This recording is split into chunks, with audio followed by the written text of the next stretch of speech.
So, Dior Homme 2020. Some people hated it, some people loved it, and now you're going to get my opinion on it. So, with that being said, you all know what to do. Stay tuned.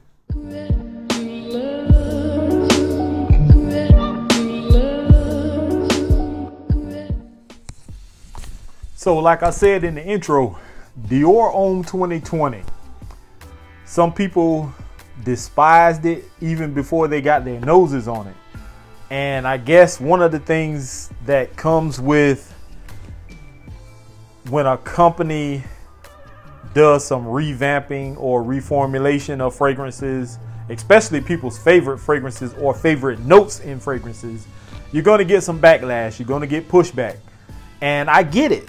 If people are used to that iris, that lipsticky kind of vibe that made the original Dior Homme line successful and popular as it is, then I get it. When you tamper with that, people aren't going to be as receptive to it as, you know, some other things. And like I said, I understand. I haven't smelled everything from the Dior line. I just have gotten my nose on a few. And I've actually gotten to know and love that iris note. And most guys aren't going to like iris, especially when it comes off makeup-y or lipsticky, because it makes them feel like they're wearing a woman's perfume or something like that. I don't get it, but I like it. So when I finally got my nose on this particular Dior fragrance, which is Dior Homme 2020, I was on the fence about it. And I told Trey, and I think I told Sam Broom, that I was on the fence about it. I didn't know what to think about this fragrance. It doesn't have that lipstick, that iris kind of note in it. This is more bright and kind of citrusy up top. So that's what kind of threw me off.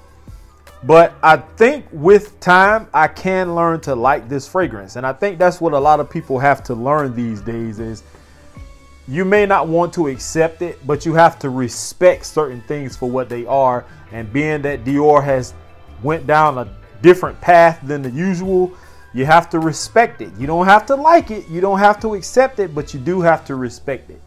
Now, I'm going to go ahead and spray some of this on the tester because I already have on a fragrance today, which was from EJ Wells and Happy Land Studios, Home for the Holidays. And if you don't have that fragrance, then definitely reach out to EJ Wells.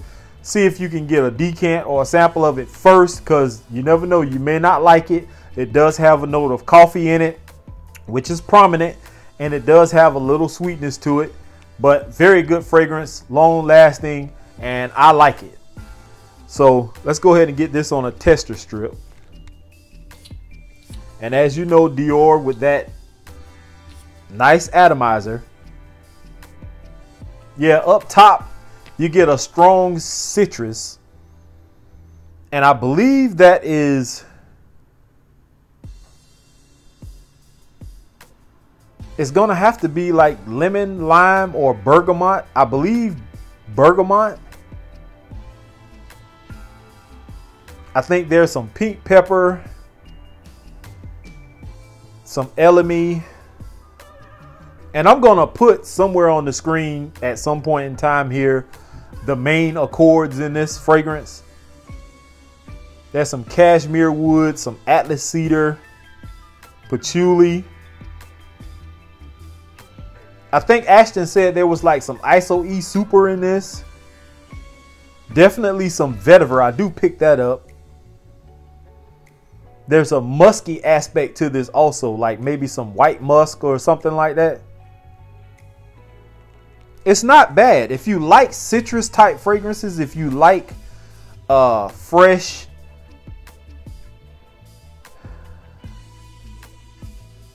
uplifting, up-tempo type fragrances, then this would definitely suit you. The ones with the iris in it, in which I have Dior Homme Intense, I think it is, behind me. It's more for like cool or cold weather. Has that iris, that heavy lipsticky kind of vibe that I like. This one is just more fresh citrusy smelling, bright, vibrant. I like it. It's not at the top of my list of fragrances at the moment, but I definitely can see myself wearing this more in the spring and summer, not so much in fall and winter. And I can tell even off this tester strip that it's not going to be as strong as the OG version. So far I'm on the fence about it. I like it, but it's not something that I would have chose personally for Dior to go to.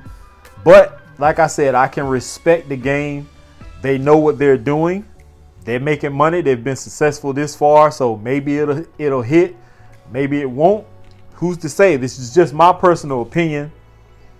Like I said, there are a lot of people who gave a lot of pushback, a lot of backlash when this fragrance line was reformulated. They hated the fact that Dior did this, and I get it.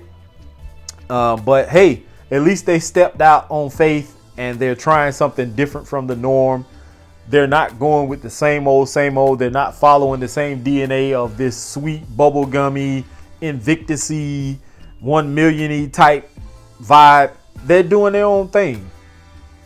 I can respect that. So I can't wait to get a woman's opinion on this. So I guess as soon as my girlfriend comes back, or if I choose to go to my mom's house tomorrow and maybe let my sisters or my mom or my grandma smell this and get their opinion on it. But as far as like going out trying to get other people's opinion on the streets, I'm not doing that, especially with the whole COVID thing. Then I have a 3-month-old son that I have to think about, and my other 2 kids also.